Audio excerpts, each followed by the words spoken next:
Hi, my name is Takumi Odaira, and I'm from Niigata Prefecture of Japan, and I'm studying education and development at the University of Sussex. I introduced one of my academic papers, which is about how Kenya introduced inclusive education in its system.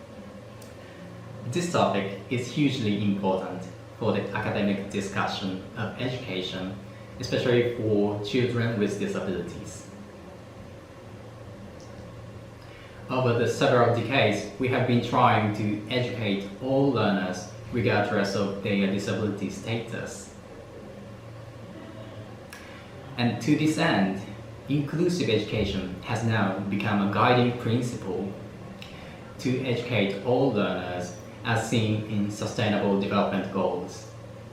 Philosophically, inclusive education means an educational form where we can change the educational environment itself according to the different needs of learners.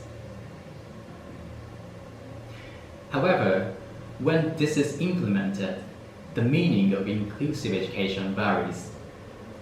And sometimes strong points of inclusive education have been lost in the process of interpretation of it by the government.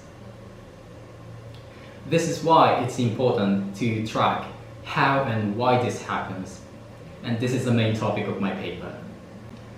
So regarding the main points of this paper, I aim to address how Kenya introduced inclusive education in its new curriculum reform.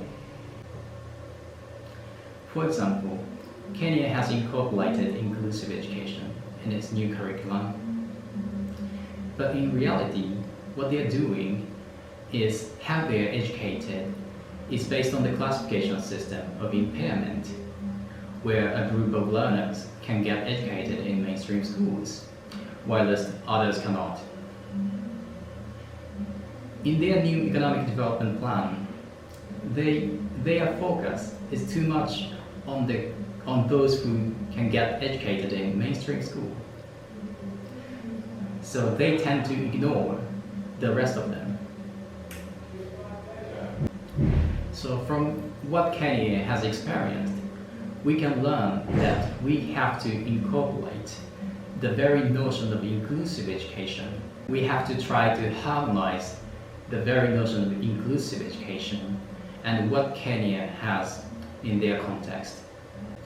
So this lesson could be applied to other countries from Africa.